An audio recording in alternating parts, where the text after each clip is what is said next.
One of the most important motivations for evangelism is coming from the Trinity itself.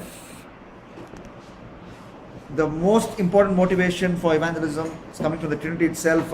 In fact, my background is my parents work for an organization called Blessing Youth Mission, and the founder of Blessing Youth Mission is one Mr. R. Stanley, and he's a great missionary preacher. You can go to YouTube, listen to some of his messages. His missionary sermons, though I listened to it when I was this size, still stay in my heart and motivate me wherever I go to preach, including last night when I was speaking to these Infi people. Okay, now, and there's a great article by John Stott in your textbook, which is talking about motivation. It's a fitting way to finish our evangelism course. Because why are you doing evangelism? Is it to increase church tithe revenue? Is it to be photographed in front of 25,000 people and say, I'm the pastor of this church, and you can become famous on Facebook? What is the motivation of evangelism? We need to find out. Okay, the motivation of evangelism is brilliantly explained by this article. Can you spot this? There's no page numbering, that way it's a little difficult to get to that. It is Ours is a Missionary God, third article. What is evangelism and missions? Ours is a Missionary God by John Stott from the Contemporary Christian. Have you seen that? It's somewhere in the middle. Okay? Help your neighbor find that article. Okay? Help your neighbor find that article. Page 321. It starts with 321. Okay, the reasons why we must do evangelism. First, because we have a missionary God. So what do you mean when you say we have a missionary God? Yeah, that is, it's not chapter 19. There's no page number. They've just collected articles. Yeah, that's right. We have a missionary God. Okay, you can go through that. John Stott has written some excellent things about why our God is a missionary God. But for me, why is our God a missionary God? I don't have to go beyond Jonah, the last verse. And what does Jonah, the last verse say? Jonah, the last verse, it's talking about God's question to Jonah. It says, Nineveh has 120,000 people who don't know the left hand from the right hand. Should I not be concerned about them? So that's why I wanted you to go and preach to them. Not because I get a lot of pleasure in seeing them burn in hell without me. But that's where they will go if they reject me. No question about that. But even before that can happen, if a prophet can go and preach there, but you are reluctant. You have your own reasons why you didn't want to go to Nineveh. But I am concerned. You are not concerned. You are concerned about the plant. And if you read the 4th chapter, he's got very mad at God for that plant that he sat under, which gave him shade. That went because of the sun that dwindled and died. So you're worried about your plant. So my house, my car, my wife, my children, you're thinking about my. But God says, you look into his heart, what is it? Perishing souls. People are going to hell. Nineveh has 120,000 people. So you think we have a missionary God? So why should you and I do missions and evangelism? Because we have a missionary God.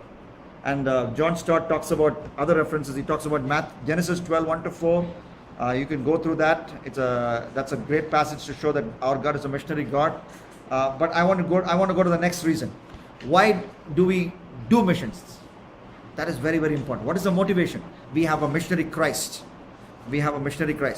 Now, you can go through what John Stott has written about the missionary Christ. But there's one passage, and I think he's mentioned that, where Jesus, if you do an internet search of Jesus' teachings in the Gospels, Jesus is always concerned about other. He says, I think Luke 4:42 maybe, he says, I have other sheep who are not part of this pen. So I must go to them as well. So I've come and you hear me preaching and you follow me. That's good. It's all nice. It's wonderful. It's wonderful to be in this church. Wonderful to be in this worship service. I'm glad I'm your pastor. Just imagine Jesus. But there are other people outside this church. That's what he said. There are other sheep. I must go to them. The word used is must. So must is a word which says it is compulsory. Like next week, you got to come and write your exam. It's not saying if you like to come to exam, you come. Otherwise, you come the following week. If I say that any of you will come, I don't think so. It's an imperative. He says, I must go and preach to them as well, because there are other sheep as well. And the very fact, if you read Hebrews 10 chapter, I think the 5th verse, the 6th verse, it's talking about a scene in heaven. If you understand, read that verse, you'll understand it's a scene in heaven. If you read Hebrews 10th chapter, it says, Jesus is saying, here am I, give me a body. I'm paraphrasing. Here am I. So I believe before that something happened. The world is lost. Everybody is going to hell because without Christ, everybody is a sinner. The wages of sin is death, and you go to hell. And God the Father is chairing the meeting. What's going to happen to the world? Whole world goes to hell. And that's when Jesus stood up in that meeting and said, I will be a volunteer. I'll be a missionary volunteer. And he raised his hand in that meeting that took place in heaven, eternity past. I will be all I need is a body. Why? God is a spirit. He doesn't have a body. I need a body.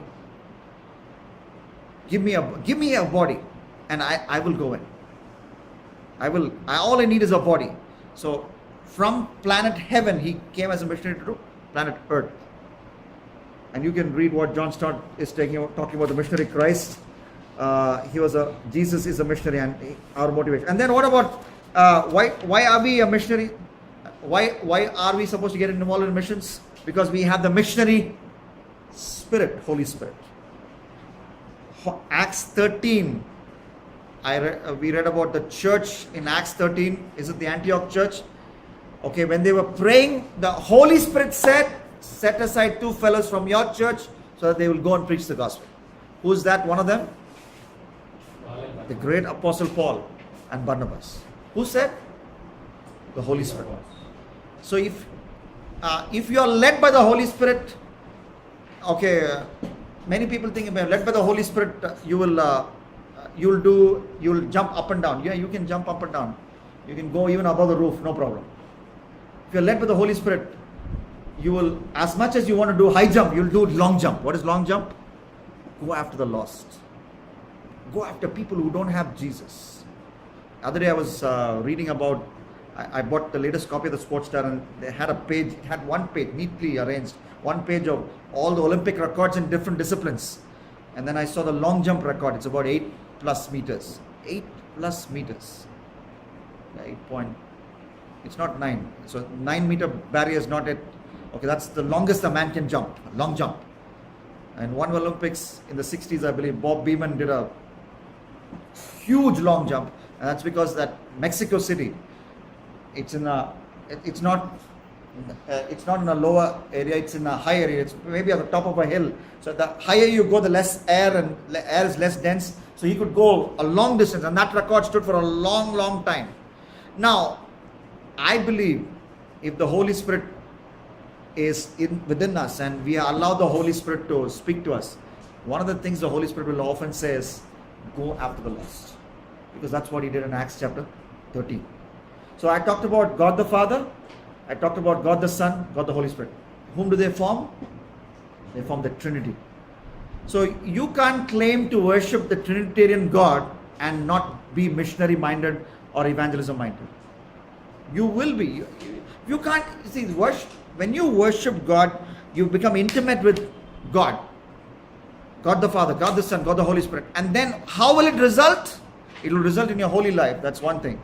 But it will also result in you evangelizing. That's why I once again want to remind you of what the quote I brought to you last time by Andrew Murray. You are either a soul winner or a backslider.